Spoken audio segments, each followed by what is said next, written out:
estudantes do 9º ano, sejam bem-vindos. Eu sou a professora Joyce Martins, do componente curricular de língua portuguesa, e esta é a nossa aula de número 66, que tem como objeto de conhecimento as estratégias de leitura, apreciação e réplica. Detalhando este objeto, vamos encontrar aí leitura e interpretação de textos amazônicos, regionais brasileiros e mundiais, certo? Então vamos iniciar mais uma aula.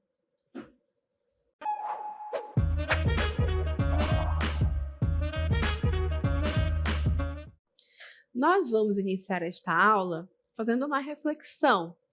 Você sabe a diferença entre o que é um poema e o que é uma poesia? Você acha que é a mesma coisa ou que são coisas diferentes? Nós fizemos essa pergunta para alguns professores de outros componentes curriculares e vamos observar e compreender o que foi que eles responderam para nós. Acompanhem! Poesia, deixa eu pensar aqui, será que poesia é aquela que você tem que se preocupar com rimas, estrofes, com quantidade, como é que vai terminar ali aquela frase? Creio que é isso. Um poema, olha, eu acho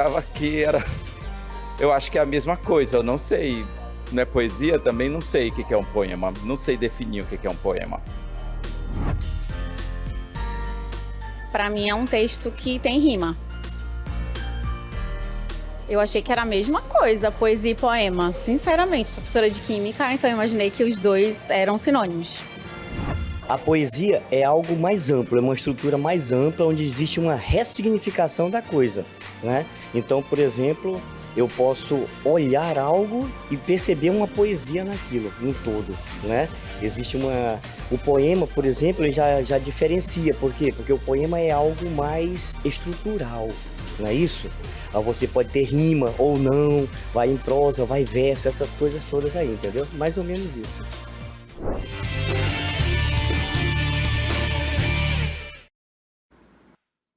Então, nós observamos aí que os nossos professores entrevistados, digamos assim, tiveram alguma dificuldade em diferenciar. Dois deles, inclusive, julgaram que fosse a mesma coisa, acreditavam que fosse um conceito sinônimo do outro, né? O terceiro professor trouxe aí uma diferenciação, e essa é uma confusão comum. As pessoas tendem a acreditar que poema e poesia são a mesma coisa, mas, na verdade, são conceitos distintos, né? Então, recuperando na cartela algumas coisas que os nossos entrevistados nos disseram durante a nossa conversa aí, né? O entrevistado 1 disse que, será que poesia é aquela que você tem que se preocupar com rimas, estrofes, com quantidades? Como é que termina ali aquela frase? Um poema, olha, eu achava que era, né? Eu acho que é a mesma coisa, eu não sei. Então, percebo que este primeiro entrevistado julgava que fosse a mesma coisa e ele associa, portanto, né, já que ele julga que poema e poesia são a mesma coisa, ele associa com a questão da composição de um texto. Fala de rima, fala de estrofe e tudo mais, né? Da mesma maneira, o entrevistado número 2, né, nossa entrevistada número 2, pode passar?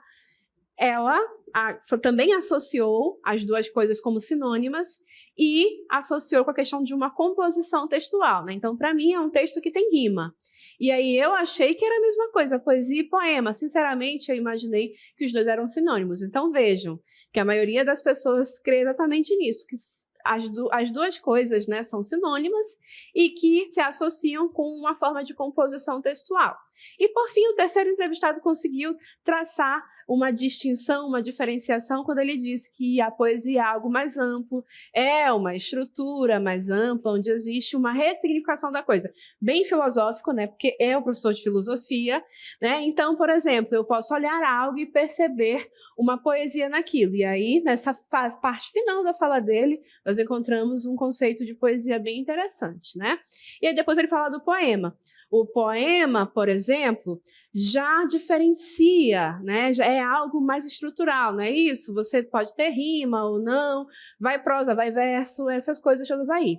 Então percebam que na fala deste último entrevistado, nós observamos então que há uma distinção, uma diferenciação, mas que em dado momento ele fala que o poema tem a ver com uma composição textual, uma forma de escrever texto, e que a poesia vai além da escrita textual.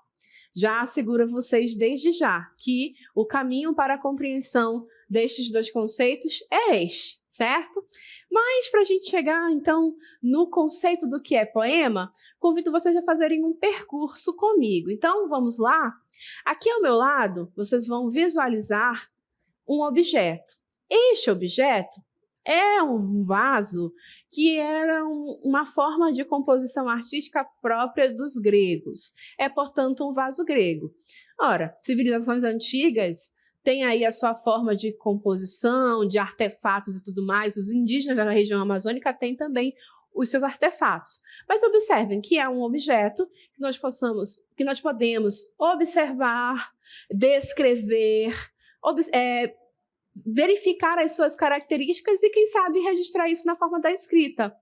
Nota que no momento em que eu estou descrevendo e olhando para esse vaso, eu posso falar das suas cores, da forma, da sua dimensão e tudo mais, e eu estou falando de algo que está fora de mim, não pertence a mim, é algo que está distante, não tem nada de particular meu, de sentimentos meus, quando, de repente, eu estou ali descrevendo, falando sobre este vaso de maneira objetiva, correto?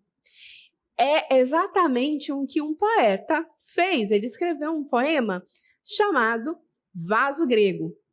E, utilizando uma linguagem bem rebuscada, com um vocabulário elaborado, ele fez a descrição deste poema. Então, acompanhem agora. Observem este poema. Esta de áureos relevos trabalhada de divas mãos, brilhante copa um dia, já de aos deuses servi como cansada, vinda do Olimpo a um novo deus servia. Era o poeta de Teos que eu suspendia. Então, e ora repleta, ora esvazada, a taça amiga aos dedos seus tinha, toda de roxas pétalas colmada. Depois, mas, o lavor da taça admira, toca-a, e de ouvido aproximando-a, as bordas finas hás de lhe ouvir, canora e doce. Ignota a voz, qual se da antiga lira fosse a encantada música das cordas, qual se essa voz de Anacreonte fosse. Muito bem, né? Este é um poema de Alberto de Oliveira. Né? Quando ele escreveu os seus poemas, ele fez parte de um período literário, de uma tendência que era chamada de parnasianismo. E os poetas desse período, eles tinham essa característica de escrever poemas que descreviam coisas, paisagens, e faziam isso com uma linguagem bastante elaborada. E faziam isso também de uma maneira bastante objetiva. O que isso quer dizer? Que não havia nos seus poemas algo pessoal. Eles não expressavam sentimentos, emoções e situações que eram próprias e particulares deles. Ou seja, eram poemas que não tinham subjetividade. Então, fiquem com essa informação guardada aí, né? O poema é, portanto, esse texto Vaso Grego é um poema, e ele tem essa característica de seguir à risca a forma de escrita que caracteriza um poema, correto? Mas será que tem poesia? Será que eu posso chamar o texto Vaso Grego de poesia? Vamos refletir um pouco e nós vamos chegar a uma conclusão, né? Mas sobre esse poema Vaso Grego, percebam que desde sempre eu estou chamando de poema, correto? Por quê? Porque é justamente um texto que segue a forma da escrita, se estrutura da forma como um poema deve se apresentar, né? Então, em linhas gerais, Este poema Vaso Grego, ele tem a seguinte caracterização. Ele é um soneto. O que é um soneto, professora? Soneto é aquilo que nós chamamos de forma fixa.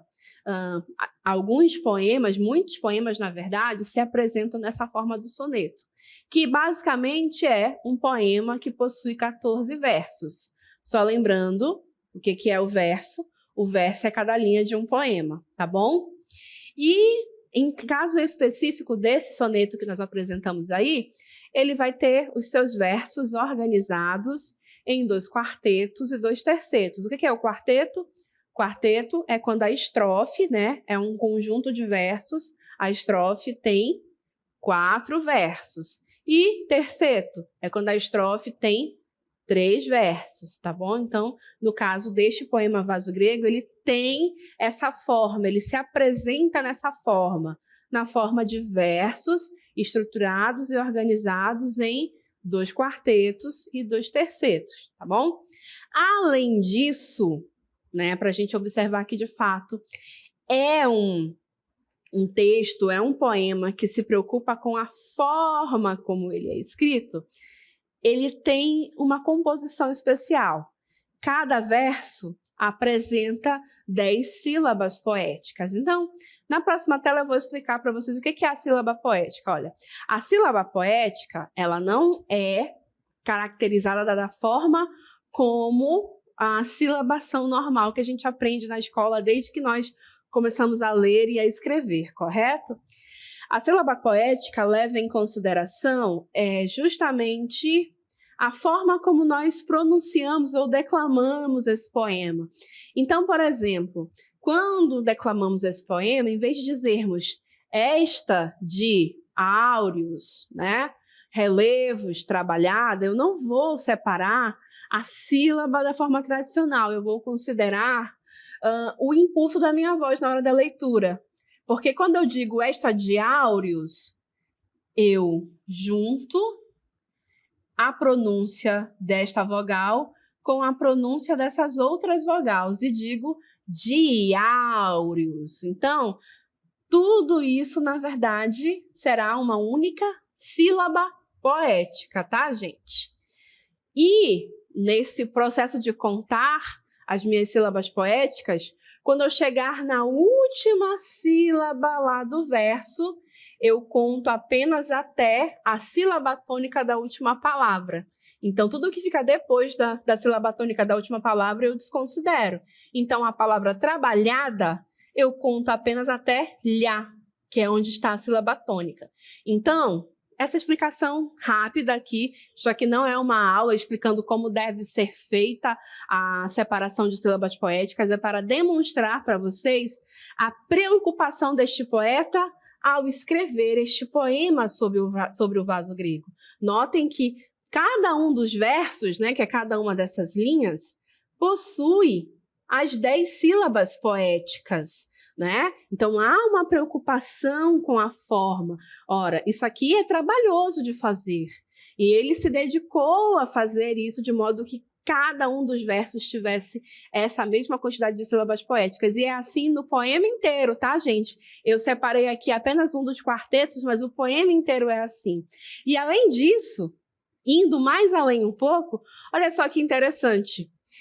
Ele se preocupou em, nas posições 3 ou 4 e nas posições da sílaba 10, sempre tem uma sílaba tônica de uma palavra. Gente, tudo isso aí é uma preocupação com a forma, com o ritmo, com a leitura. Isso é um trabalho, né? Não é tão simples assim compor um poema dessa forma, tá bom? Então vejam que, de fato, estamos diante de um texto em que o poeta que o escreveu estava ali bastante preocupado com essa forma de escrita, buscando um trabalho com essa forma muito bem lapidado, muito bem organizado. Então, se você pensa que escrever poemas é algo de inspiração apenas, não. Há muitos poetas que precisam dessa lapidação do texto. escreve, reescreve, tudo mais, é uma preocupação com a forma.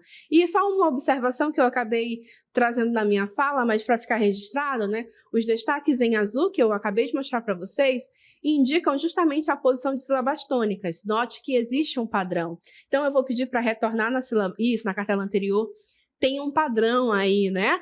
No poema 1 e 3, a sílaba tônica está na 3 e na 10, né?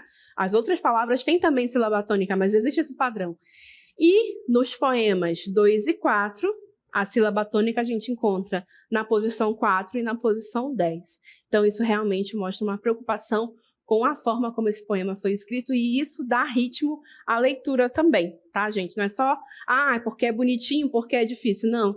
É aí também uma preocupação com a cadência da leitura. Quando a sílaba tônica está sempre na mesma posição do verso, a gente tem uma leitura que é mais ritmada, certo? Além disso, se a gente observar também a rima, a forma como a rima foi esquematizada neste poema, a gente vai observar também que há padrões. Então, vamos avançar, por exemplo. Desse poema que nós estamos aqui trabalhando, que é o Vaso Grego, observem o seguinte, observem que trabalhada rima com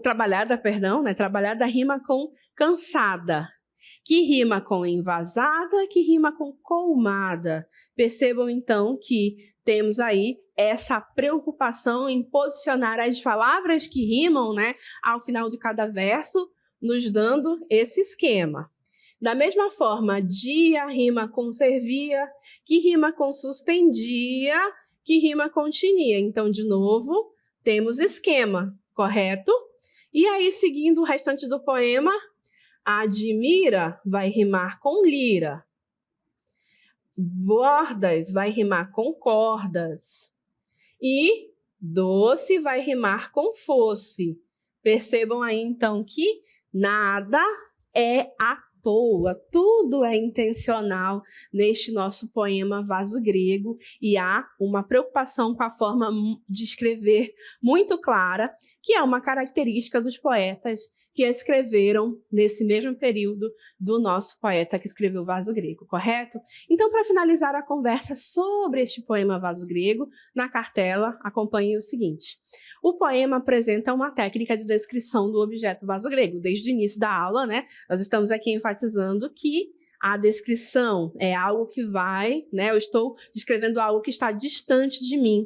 Não é sobre eu, é sobre algo fora de mim, correto? Então, no caso, é sobre o objeto vaso grego de maneira minuciosa, não é? E abordando com realismo e objetividade, é algo objetivo. O vaso grego é desta forma, não é? Podemos dizer que é um texto com apurada técnica de composição formal, e eu mostrei para vocês aqui alguns exemplos disso, e temática superficial, pois não se dedica a aspectos do eu lírico, né? Não é sobre a expressão do eu, ou da vida em sociedade. Então não há essa preocupação também com trazer aí reflexões sobre as questões da vida em sociedade. É um poema, mas não há a presença de poesia. E aí a gente chega à conclusão. O que é um poema? Cartela, por favor. Conceito. Poema é justamente um texto literário que é escrito em versos que se organizam em estrofes.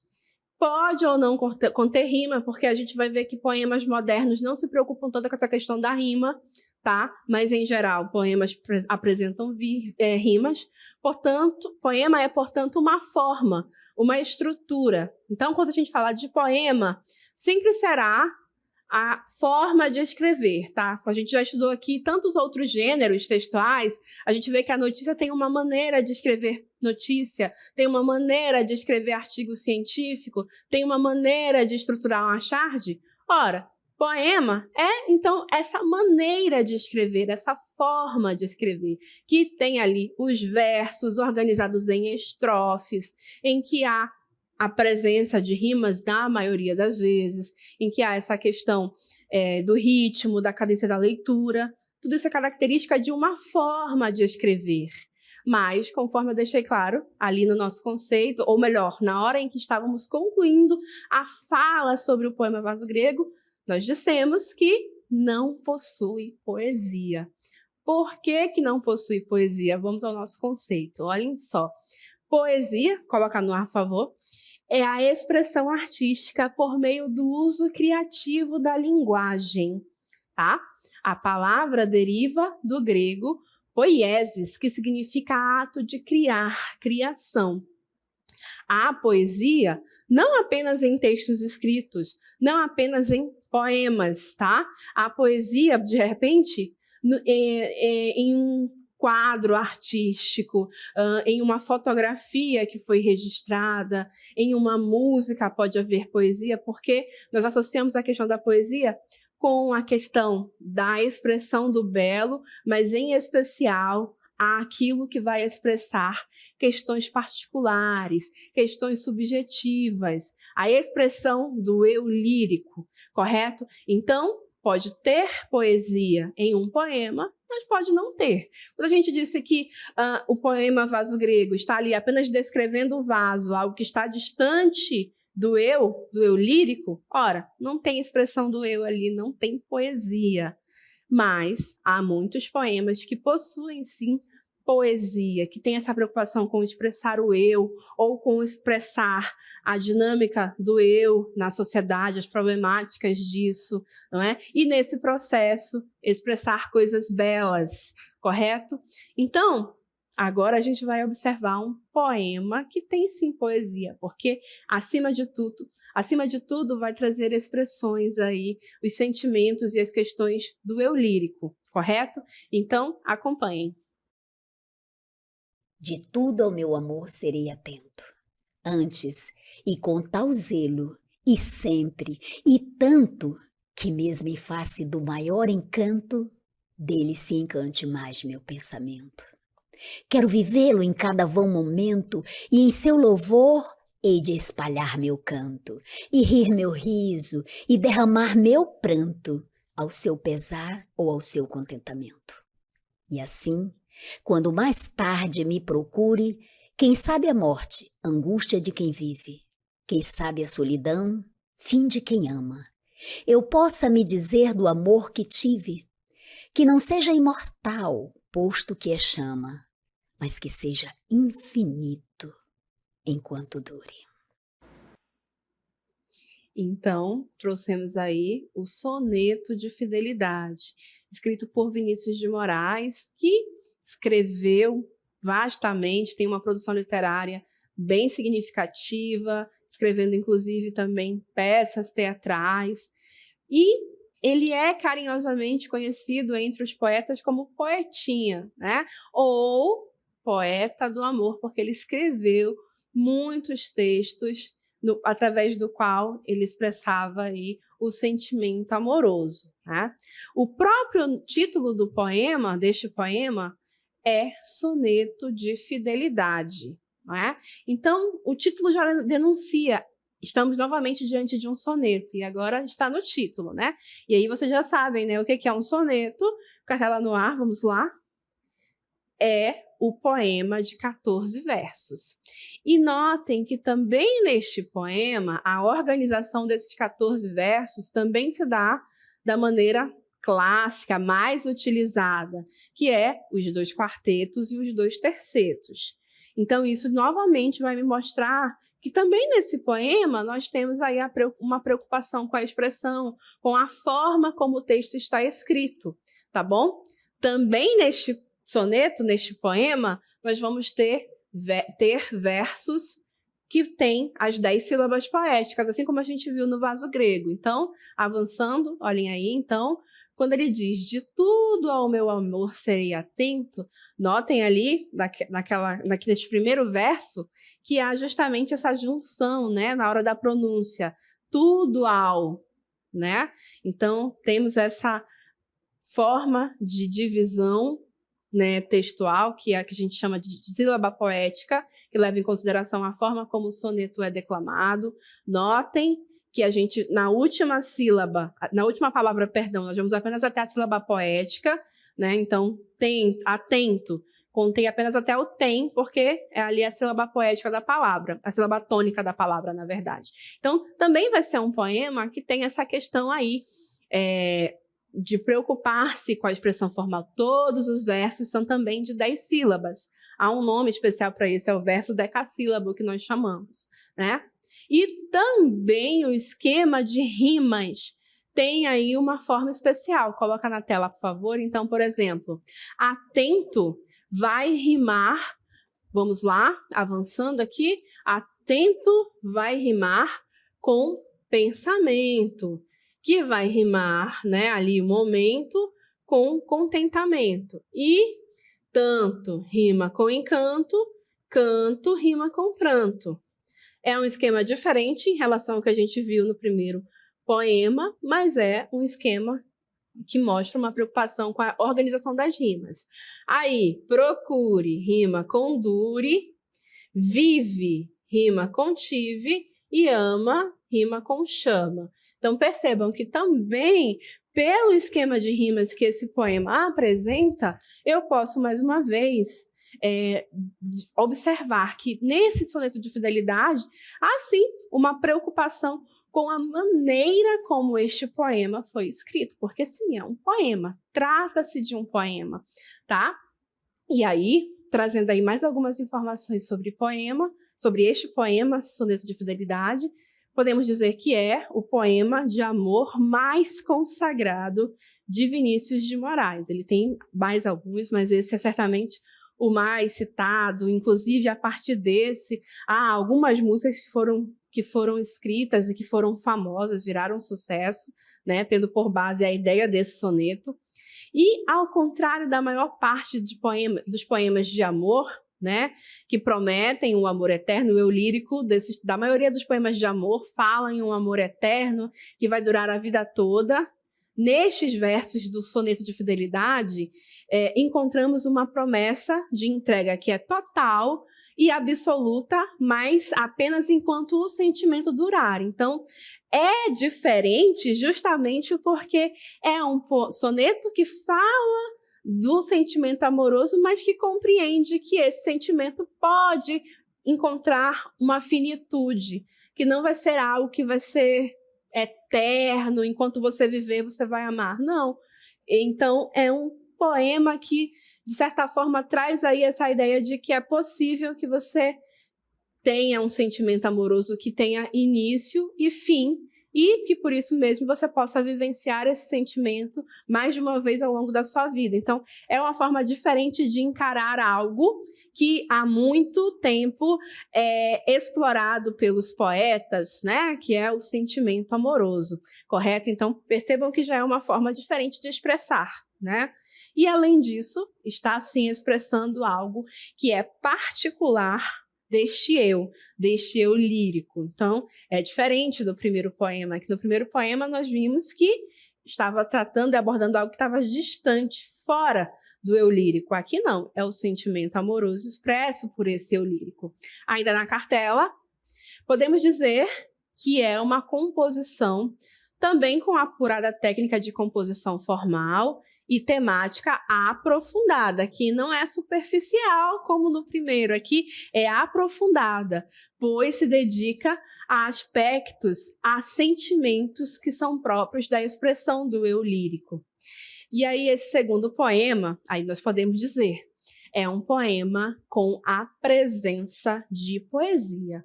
Viram a diferença? Então, olhem só, voltando aqui para finalizarmos essa aula. Sempre que vocês pensarem em poema, ouvirem o termo poema, lembrem-se, poema é uma forma de escrever um texto, que no caso, considera aí versos que se organizam em estrofes, que, em geral, tem rima.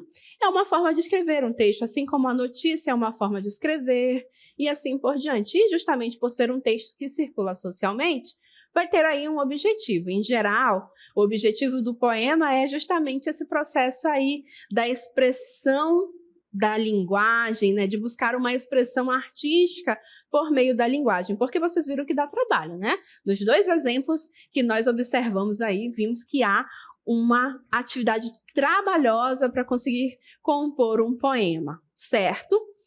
Mas aí, a poesia não é a mesma coisa que poema. Lembrem-se sempre disso.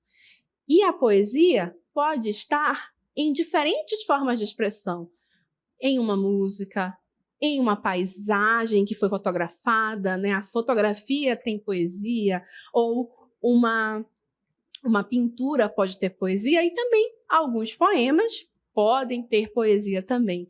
E a poesia nós vamos sempre associar, no caso da presença ali em poemas, com essa expressão dos sentimentos e das questões do eu lírico, com essa subjetividade, né? Subjetivo é aquilo que é o eu, correto?